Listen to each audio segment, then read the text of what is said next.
What's going on, guys? My name is Juan, also known as Lost Knight, and welcome back to Dark Days. We are here in this room. We just got to the Lost Bastille after cleaning out the pursuer in the last episode. And yeah, this room has some bittersweet memories. I'm gonna head over to Majula. We're gonna try to get a little bit of a, a change, use a different weapon. So we're gonna level up a little bit and then try to see if we change it up from the S stock.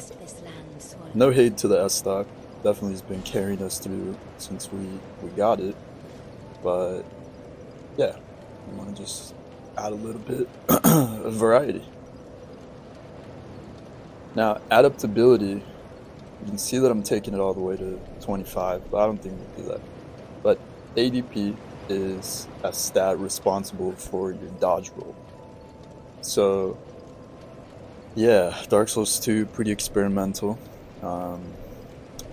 Leveling up that stat actually increases your iframes, I believe. So my first playthrough, I didn't level it at all, and I was like, this game is bullshit. So learned the lesson the hard way. And I believe, yeah, we're gonna use the soul. We don't have a need for any of the pursuer gear. The greatsword's pretty sick, but like I said, we are gonna use one greatsword in this playthrough, or one ultra greatsword, I should say, which is my personal favorite. But we're gonna get to that much later. And you can see this guy's in a different spot. And he upgraded his shop. Now he also sells Alba's armor. That armor set, that was the first one I used on the first playthrough of this game. It's cool. It's pretty aesthetically cool, and it's pretty light. Offers some pretty good defense. And paired with the Desert Pyromancer hood, it's actually very aesthetic, very cool. But yeah, so we are gonna try to use this halberd.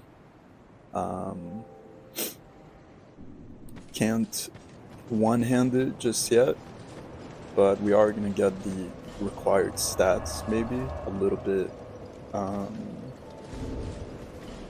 Let's see.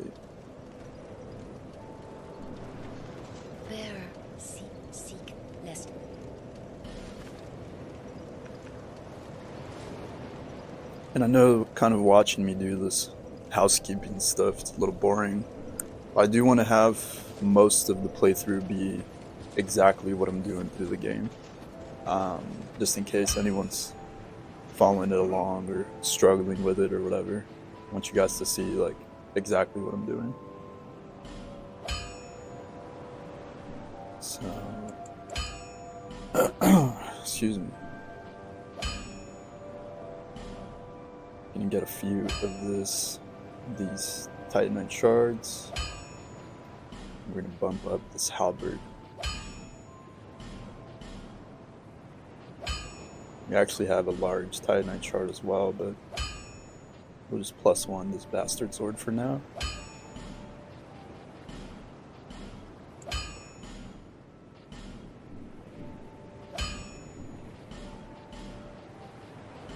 And then we're also gonna upgrade the helmet and the chest piece, and we'll upgrade the boots as well for now, but the helmet and the chest piece are going to be our main armor set for a large majority of this playthrough. Then,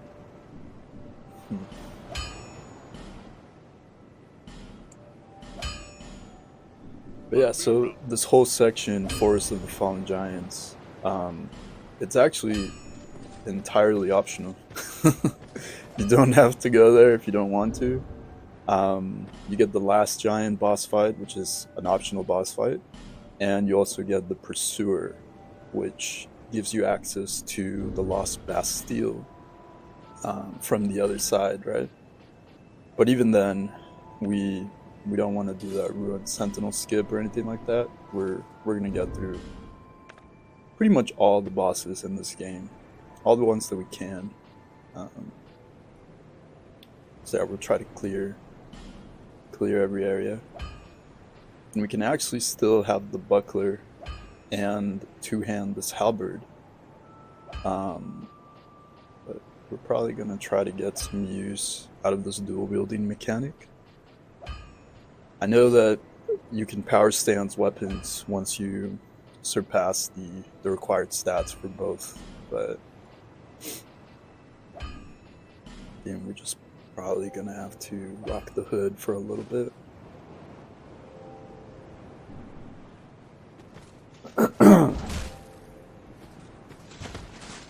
Alright. And this halberd, such a versatile weapon. Beyblade spin to win, baby. I remember that was the meta for so long. They had to patch that because the spin came out super quick and it actually had a ton of poise damage. So PvP, you could like stun somebody. But yeah, we're gonna be rocking this gear for now. And we're gonna head to the actual progression of the story, which is Heide's Tower of Flame. So that's gonna be our goal for today. Now with the last giant, we were talking about how he recognized us. I just wanted to bring that back up because we kind of talked about it pretty fast. So the lore of this game, including the first game and the third game, the story is that a long time ago there was Gwyn, the Lord of Sunlight, and he pretty much created the Age of Sunlight to keep away the dark. It's argued, you could say, that the dark is the natural state of the world. So what he's trying to do is prolong this age of light. But every like epoch that or every era, we're not epochs, but era. I don't even know if I'm saying that word right. But yeah, every timeline that we pass, it's always like the kingdoms are crumbling and things are... Hello, Heide Knight. Alright, makes sense that they're in Heide's Tower of Flame.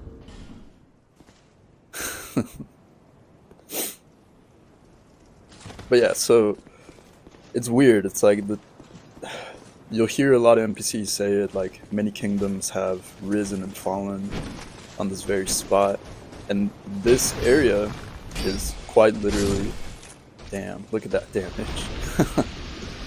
But yeah, this area is quite literally crumbling into the ocean.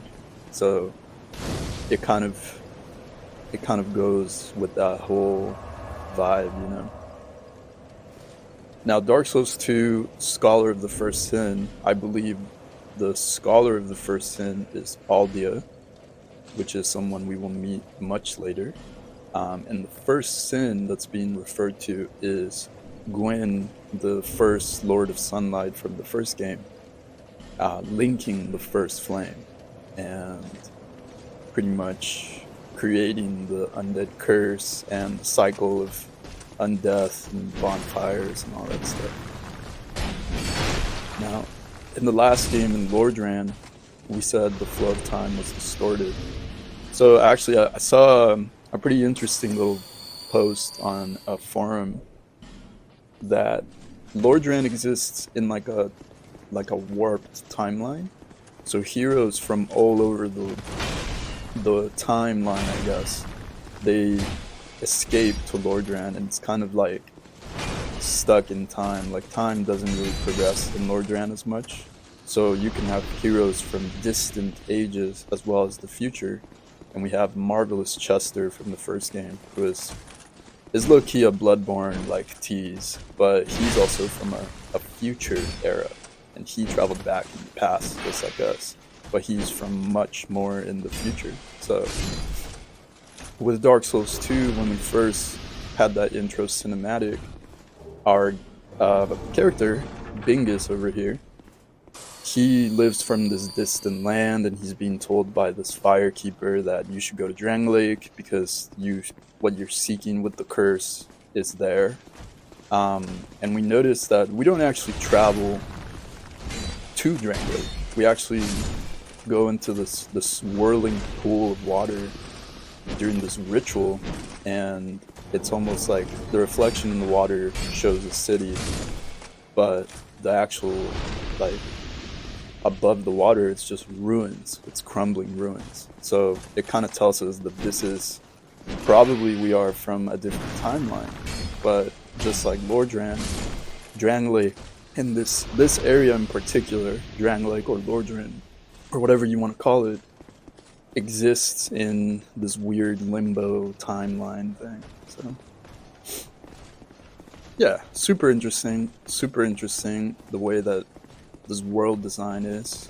I mean, these games, the lore is just just high art, you know. It's very artistic in a lot of ways, very nuanced, and I don't know that Dark Souls 2 did such a good job at presenting that lore to the player.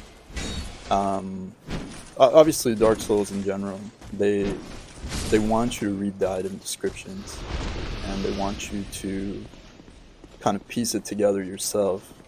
But in the first game, I think it was done much more tastefully. I think in this game, it feels kind of random. Like, you can go through the entire game and not even know, like, what is the significance of anything you're doing. You can see Majula from over there, which that's a crazy distance, actually, which doesn't feel like that's how far we walked, but flow of time and space seems to be distorted. And when we arrived at Drang Lake after that cutscene, we actually just teleported into things betwixt. And Millibeth, the keeper of the Firekeepers, she tells us that this is a limbo, that we exist in this weird limbo, and it's not until we exit the mountain that we actually arrive in Drang Lake. So it's pretty interesting, I think. Heide's Tower Flame.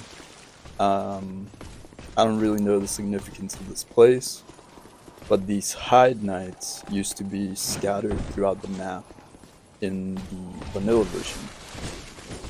And I think it's a nice touch. I never actually thought about it. Heide's Knights and Heide's Tower Flame. Never made the connection, but now that they're here, it's like, it's so obvious. Their moveset is actually designed, oh my god, that poke, the reach on that thing. Their moveset is actually designed to throw the player off, because they have very quick attack animations that start really quick, and they kind of psych you out a little bit, so they're pretty tough enemies. Also, their weapons hit very hard, as you can see by this lance. But yeah, that's kind of my little spiel. It's been talking this whole time. But yeah, I just wanted to point that out. We didn't really get to discuss it when I brought it up last time, but interesting the way time works. And that also justifies the messages, so it's cool. Okay, so right here, we just gotta run to the dragon. Don't stand around and wait for him to breathe fire. Otherwise, it'll be really difficult to get over here. But once you run past them, it's pretty easy to cheese him. If you just hang out by this left leg, he'll pretty much keep doing this move, and we'll kill this giant chicken. Lizard? Lizard. Technically, it's not a dragon. It's a worm. I thought he was gonna breathe down fire. Oh my god. Ooh, that was close. Okay, thank you for pushing me forward, not backwards. You're mad that I called you a chicken. Now you can be mad and dead. And we are being summoned. Right on. So yeah, so what I was getting at is the whole timeline thing. It also justifies the soap signs, the summon signs, why you're being summoned into another world. Files 7. What's going on, man? But yeah, it justifies that, and it also justifies the messages that you can leave for other players. Fortunately, we learned our Estus does not reset upon summoning, so I think we are kind of low on life gems, so we're gonna have to play this one real carefully. Thankfully, the halberd is killing these guys, and the durability is much greater than the S-Stock. Now, why would you want to trigger the Heide Knight? I guess you want that Heide straight sword, but alright. Oh, File's also rocking with the rapier. Oh wait, no, it's just a straight sword. Long sword, actually, which, to his credit, is also a very versatile weapon. Very, very versatile weapon. Sorry, one of my residents of the street I live in has a modified exhaust, which is sick, but you know, you guys heard that. Yeah, straight swords, dude, the long sword in all 3 games is like the best weapon ever. If comparatively stats wise and scaling wise, there are better weapons, damage wise as well, but in terms of versatility, it's so versatile, so adaptable. It's a pretty good weapon, I think. He's also rocking that Elite Knight swag.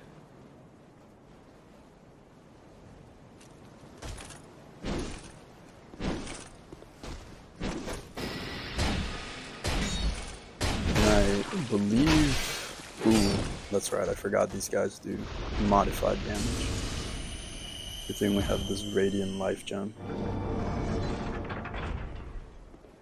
These old knights, I think that's what they're called, they are actually very weak to slash damage. So, yeah. That's why the halberd... We can also do thrusting attacks, but the halberd is primarily... Two-handed is primarily slash damage, so you can see we're just mowing down their health. Also helps out our host is getting some use out of those witching urns.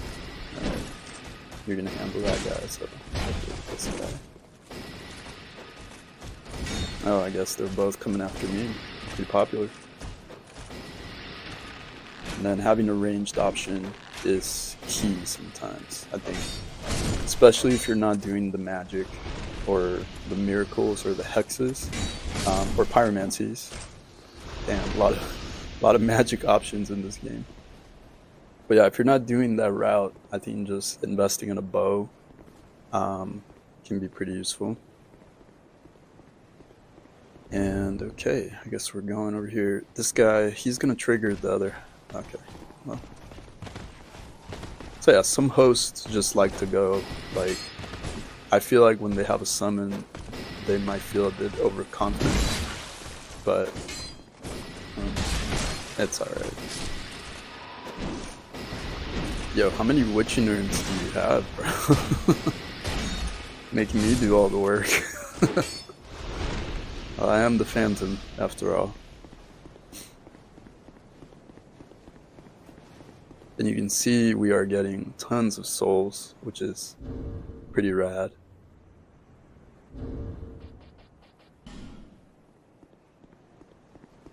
Get a high bar boy up. And then, are you gonna go kill the Drake? Alright, so Heide Knight. That 3-piece combo, gotta remember the lance has crazy reach. So we don't want to get... Yeah, look at that. That's crazy. I got you, bro. 2v1, it's pretty easy to mow down these enemies. Alright, bud. Alright. Dragon Rider it is.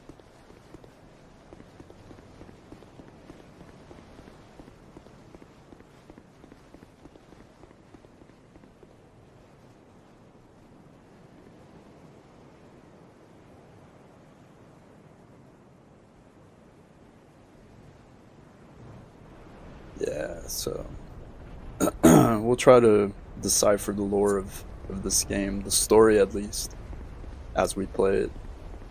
But as a quick summary of what's happening, we were branded with the undead curse in our homeland, I guess. And we sought out Drang Lake by the advice of the Firekeeper. And in Drang Lake, we are seeking a way to get rid of this curse, right?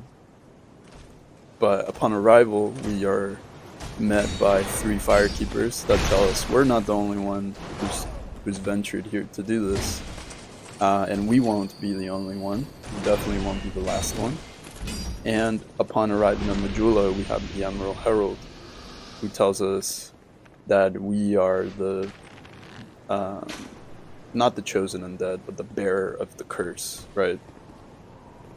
And that we have to seek the monarch of Drang Lake to sponge the undead curse. So it's kind of what's going on. So basically, we're just a hobo that was told to kill a bunch of people, and we're pretty good at it.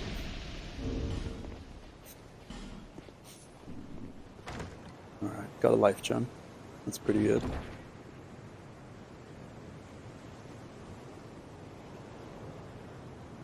Alright. Boss time. And I think... excuse me. Don't want the video to be too long, so probably we'll wrap up this boss fight and then finish clearing the area on the next episode.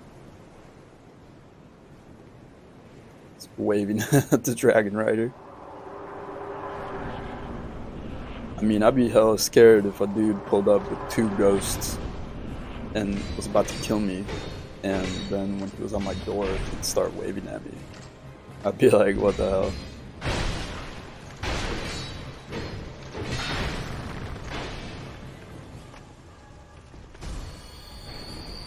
Masterless and core.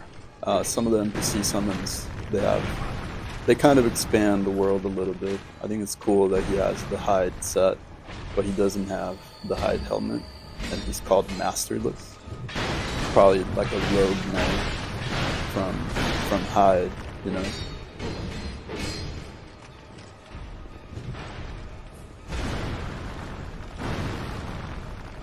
Yeah, this Dragon Rider. No chance, bud. Alright guys, I think this will be it for this episode. We'll probably we'll wrap up the rest of the area on the next one. Thanks for watching, and I'll catch you guys on the next Dark Days.